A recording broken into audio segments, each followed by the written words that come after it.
Hai everyone, selamat pagi semuanya. Kali ini kita akan membahas konten mengapa menjadi kaya begitu sulit. Jadi ini alasannya ya teman-teman. Kalian tonton biar kalian bisa menjadi kaya.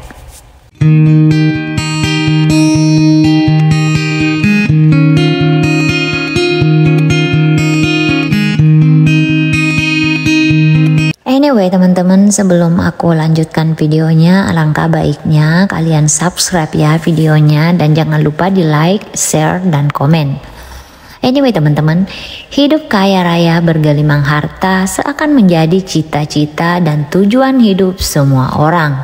Namun menjadi kaya ternyata tidaklah mudah, bahkan cenderung sulit. Tak heran jika banyak orang yang memilih untuk menjadi kaya secara instan dengan mengambil jalan pintas yang menyalahi norma agama maupun sosial masyarakat. Sebenarnya, apa sih itu kaya? Apa pula kriteria orang yang tergolong kaya raya? Secara umum, kaya didefinisikan bersebagai banyak harta. Dari definisi sederhana tersebut, ukuran kaya adalah nilai dari materi yang dimiliki seseorang. Semakin banyak dan tinggi nilai harta benda yang dimiliki oleh orang atau seseorang, maka semakin kaya orang tersebut. Tidak ada orang yang terlahir langsung menjadi kaya. Jikapun ada, maka adanya harta warisan peninggalan orang tualah yang membuatnya kaya. Anda pasti pernah mendengar sebuah ungkapan untuk menggambarkan kekayaan seseorang yang seolah tidak terbatas. Sehingga dikatakan hartanya tidak akan habis meski dimakan 7 turunan. Namun, tak terlalu banyak yang beruntung mendapatkan kekayaan secara turun-temurun. Hanya sebagian kecil saja dari populasi manusia di muka bumi ini. Banyak orang yang berjuang untuk menjadi kaya melalui proses yang panjang dan berliku. Tak sedikit yang harus jatuh bangun karena mengalami kegagalan demi kegagalan. Namun, justru dari kegagalan tersebut, mereka menjadi paham artinya sabar dan pantang menyerah. Karena itu, mereka yang belajar dari kesalahan-kesalahan yang pernah dilakukan, intinya menjadi kaya itu tidak mudah. Bahkan banyak yang merasa begitu sulit. Mengapa menjadi kaya begitu sulit? Berikut beberapa alasannya mengapa menjadi kaya itu sulit. Yang pertama adalah penerapan teknik yang tidak tepat. Kekayaan tentu tidak turun dari langit begitu saja kan? Tetapi harus ada usaha dan proses untuk mendapatkannya. Hasil tidak akan pernah mengkhianati proses selama Anda berproses menggunakan teknik yang benar. Anda akan mendapatkan hasil yang diharapkan. Sebagai ilustrasi, bisakah Anda mencabut paku yang tertancap pada kayu dengan tangan kosong? Tentu itu akan sulit kan? Bahkan tidak mungkin melakukannya. Untuk bisa mencabut paku tersebut, Anda harus tahu tekniknya, yakni menggunakan alat bantu berupa tang. Jadi dengan alat tersebut, paku dapat dicabut dengan begitu mudah. Demikian pula dalam upaya menjadi kaya. Dibutuhkan teknik yang tepat agar hasil yang diperoleh sesuai dengan harapan. Kaya secara materi jelas ukurannya adalah uang. Dengan memiliki banyak uang, Anda bisa membeli apapun yang diinginkan, mulai dari barang-barang kebutuhan primer, sekunder, bahkan tersier yang mahal. Nah, sekarang yang menjadi pertanyaan, bagaimana caranya mendapatkan uang tersebut? Ya, tentu saja dengan bekerja baik menjadi karyawan maupun membangun kerajaan bisnismu sendiri. Namun ada yang mengatakan Anda tidak akan pernah kaya hanya dengan menjadi karyawan. Jangan salah, karyawan dengan level jabatan tinggi akan mendapatkan upah sebanding dengan kompetensi, kinerja, dan sumbangsi yang diberikan pada perusahaan tempatnya bekerja loh.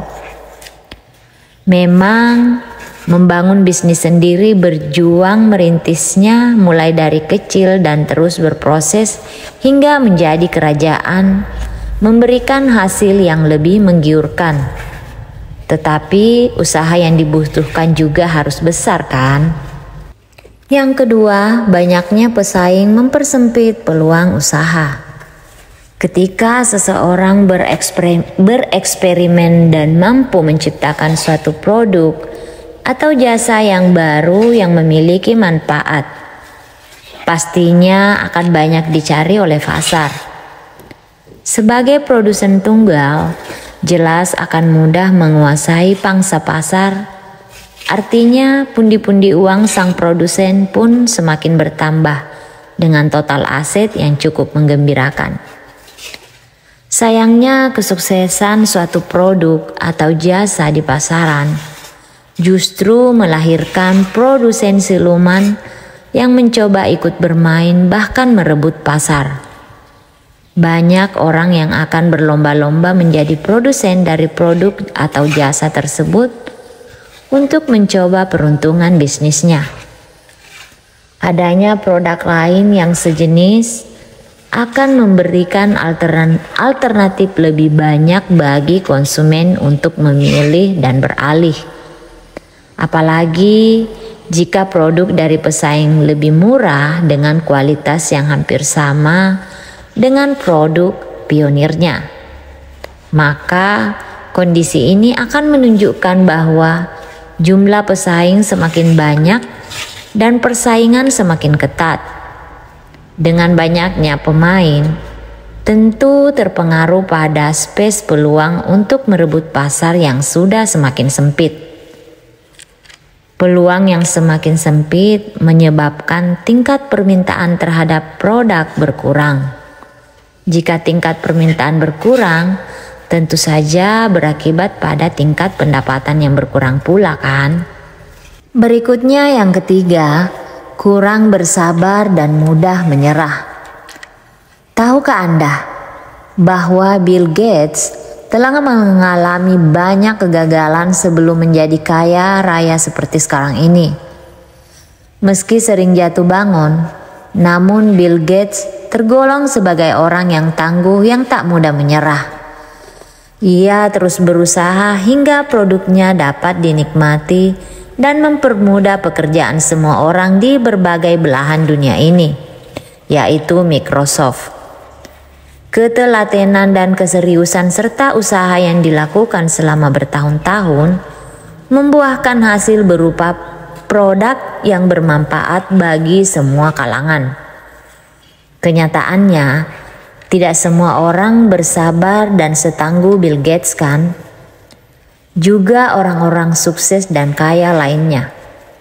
Banyak orang yang mengalami kegagalan dalam usahanya justru melempem dan menyerah sebelum menghasilkan sesuatu yang bermanfaat bagi dirinya sendiri.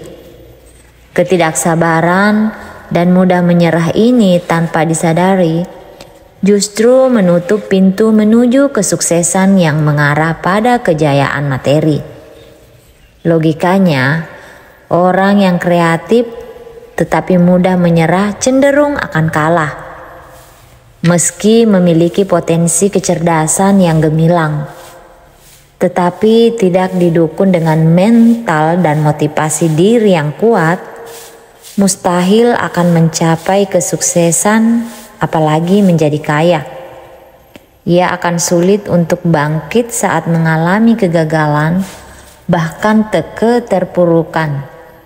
Bagaimana bisa menjadi kaya jika untuk mengelola mentalnya saja dia tidak mampu?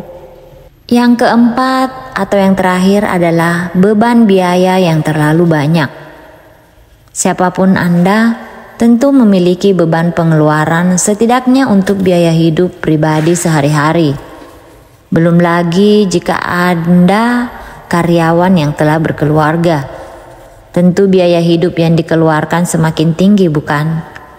Demikian pula jika Anda seorang entrepreneur, Anda harus menanggung beban biaya pribadi, keluarga, dan operasional bisnis. Ironinya, tingkat pendapatan yang diperoleh dari bekerja, baik sebagai karyawan maupun entrepreneur, tidak berbanding lurus dengan pengeluaran yang harus ditanggung. Banyak ragam biaya yang harus dibayarkan, seperti biaya kebutuhan pokok, listrik, gas, bahan bakar, transportasi, sekolah ataupun pendidikan, pajak, dan lain-lain sebagainya yang serba mahal di zaman ini. Bagi mereka yang pendapatannya mencapai puluhan bahkan ratusan juta, banyaknya biaya yang harus ditanggung tentu bukan suatu masalah. Karena mereka masih memiliki banyak sisa yang bisa disisihkan sebagai tabungan ataupun investasi. Namun, bagi mereka yang pendapatannya hanya jutaan atau bahkan ratusan ribu, tentu saja tanggungan biaya rutin dirasa memberatkan. Alih-alih memiliki sisa uang untuk ditabung, untuk biaya sehari-hari saja kurang. Sehingga terpaksa harus berutang kiri kanan, pinjol. Jika utang lebih besar dibandingkan pendapatan atau aset yang dimiliki, bagaimana kita bisa menjadi kaya, bukan? Jadi, untuk bisa menjadi kaya, memang harus bijak dalam mengelola keuangan. Namun, menghemat pendapatan yang memang sudah terbatas bukanlah sikap yang bijak untuk menjadi kaya. Meski dengan menghemat, Anda bisa mendapatkan sisa pendapatan yang dimiliki. Namun, cara tersebut tidak akan membuat Anda kaya. Anda harus terus berusaha penuh semangat dan pantang menyerah dengan menerapkan teknik yang tepat untuk menggunakan atau meningkatkan pendapatan. Contohnya memiliki pekerjaan lain di samping pekerjaan utama kalian, kan? Atau menjadi freelancer apa saja sesuai dengan skill kalian. Anda juga bisa menyisihkan untuk tabungan dan investasi masa depan ketika Anda memiliki pekerjaan tersebut. Anyway teman-teman, demikianlah videonya, semoga bermanfaat dan bisa menjadi acuan untuk kalian di masa depan atau untuk memulai usaha hari ini ya teman-teman. Thank you for watching. Don't forget to like, share, subscribe, and comment.